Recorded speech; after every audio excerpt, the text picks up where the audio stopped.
Hi everyone. So for this week's discussion post, I decided to focus on Catholicism because it is truly just an underdog story.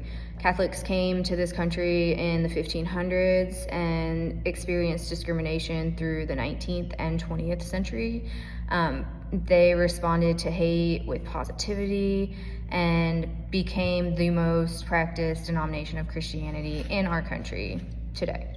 So, let's talk a little bit about the history and how we got to where we are.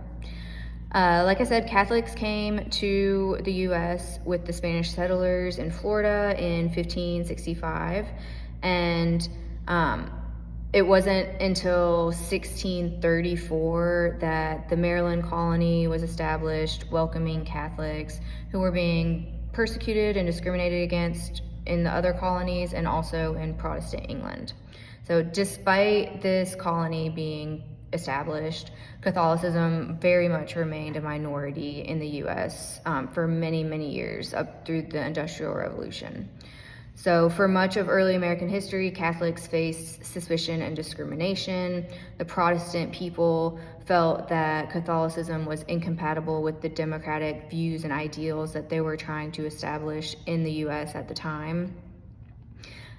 They also associated Catholicism with monarchy and foreign influence because of the Pope. So there was a lot of discrimination through that. A lot of colonies even created laws stating that Catholics couldn't vote or hold public office or even freely practice their faith. Okay, so it was very much a struggle for them in the beginning. And even after the Revolutionary War, they still were being discriminated against heavily.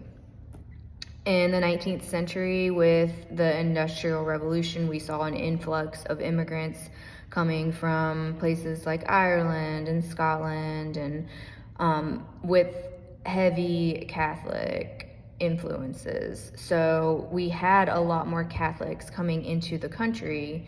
So the religion wasn't necessarily a minority anymore, but there was still this stigma against Catholics, especially in larger cities like New York and Boston, Chicago.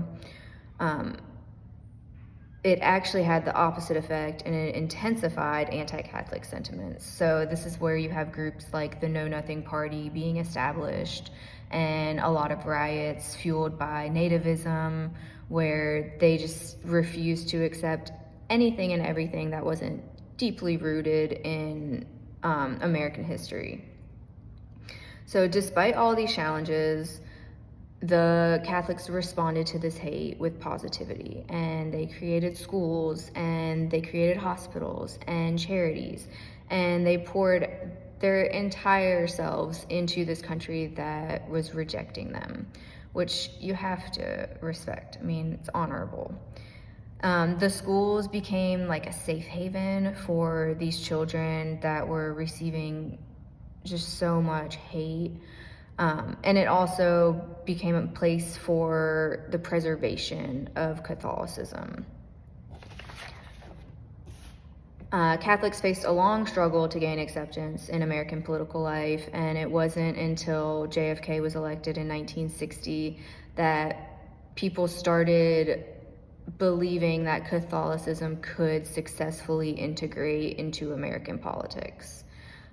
Over time, Catholic social teachings on issues like labor rights, social justice, anti-poverty efforts influenced political movements. And we had several Catholic social movement leaders since then.